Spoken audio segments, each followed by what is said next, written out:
Pt.1, which is the distribution surface, its direction property is currently 001. This is the positive z-axis of this object.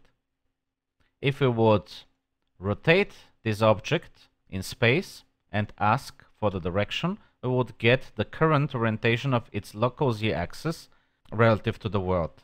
So using the source direction in this case would always take the local z-axis of our teapot and use that one as the up vector for the orientation of all the small teapots cloned on the surface.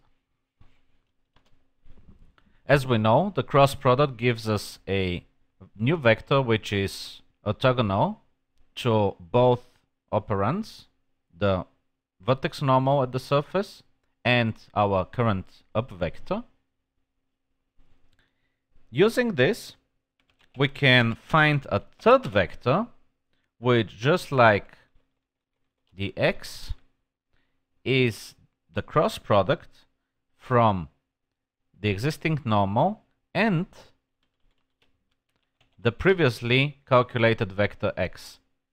At this point we have three vectors: the normal, the x which is perpendicular to the normal and the up vector, and the y which is perpendicular to both the normal and the x vector, which gives us three vectors that are orthogonal to each other, and we could use them to create a new matrix value. So we'll go to the transformation property and assign a new matrix 3.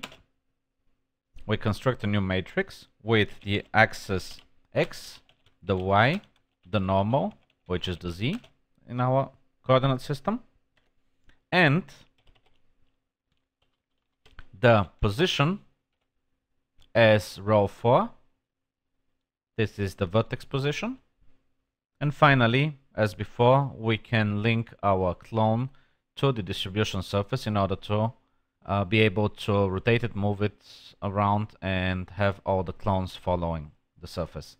If we would evaluate this code now, our teapots are now consistently rotated based on the up vector of our object.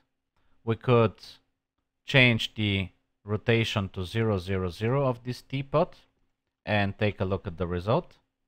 Now, as you can see, all the teapots that we created have a consistent orientation based on the up vector of the object. And for example, the handle and the spout are all pointing in the same direction, as long as the vertex normal has the same angle to the up vector that we defined.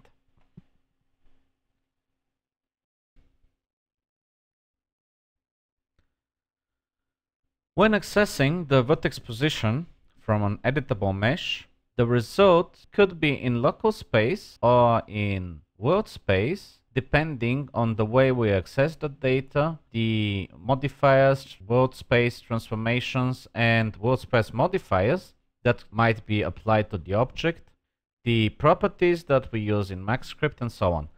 Let's take a look at the possible results and how to convert between them, or how to access the desired type of data.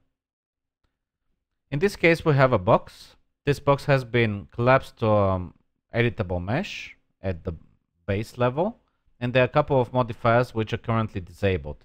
That means that currently we have a editable mesh with vertex index 1 at the world origin with coordinates 0, 0, 0. The vertex with index 4 has coordinates 100, 100, 0.